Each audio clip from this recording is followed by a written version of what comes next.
mate, 1 carpenter's crew, 1 sailmaker, 1 armourer, 1 corporal, 1 clerk and steward, 23 able seamen, a total of 44.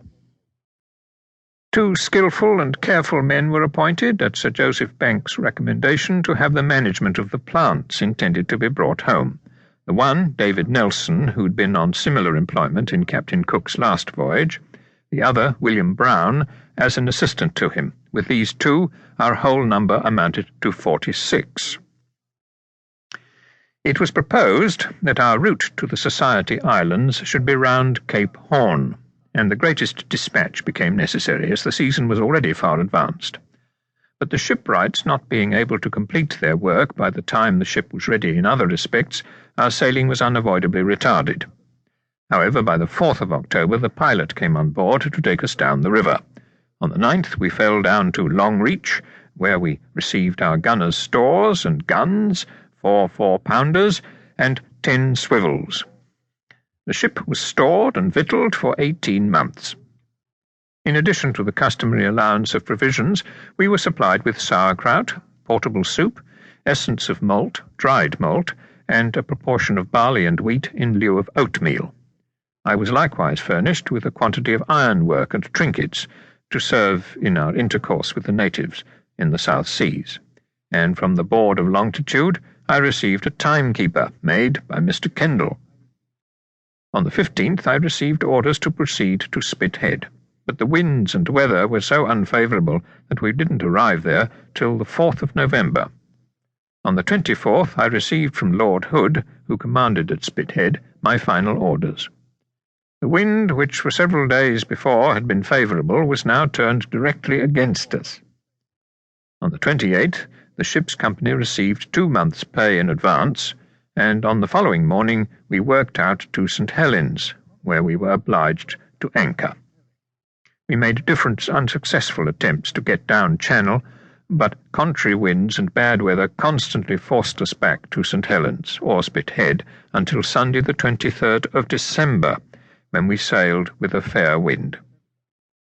During our stay at Spithead, the rate of the timepiece was several times examined by Mr. Bailey's observations at the Portsmouth Observatory. On the 19th of December, the last time of its being examined on shore, it was 1 minute 52 seconds 5 too fast for mean time, and then losing at the rate of 1 second 1 per day, and at this rate I estimate its going when we sailed.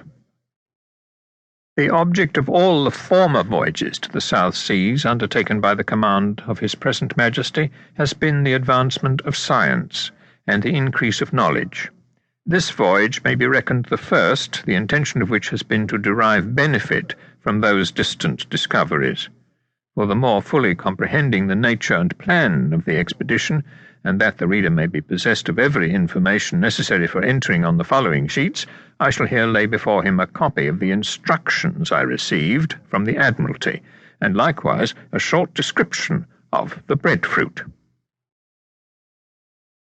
By the Commissioners for executing the office of Lord High Admiral of Great Britain and Ireland, and so on.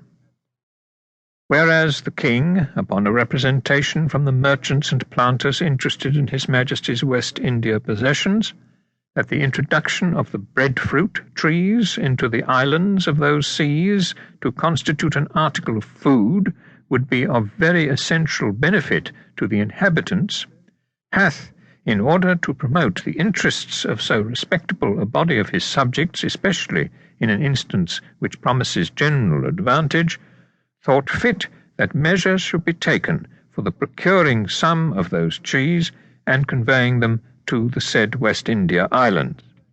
And whereas the vessel under your command hath in consequence thereof been stored and victualled for that service, and fitted with proper conveniences and necessaries for the preservation of as many of the said trees as from her size can be taken on board her, and you have been directed to receive on board her the 2 gardeners, David Nelson and William Brown, who, from their knowledge of trees and plants, have been hired for the purpose of selecting such as shall appear to be of a proper species and size, you are therefore, in pursuance of His Majesty's pleasure, signified to us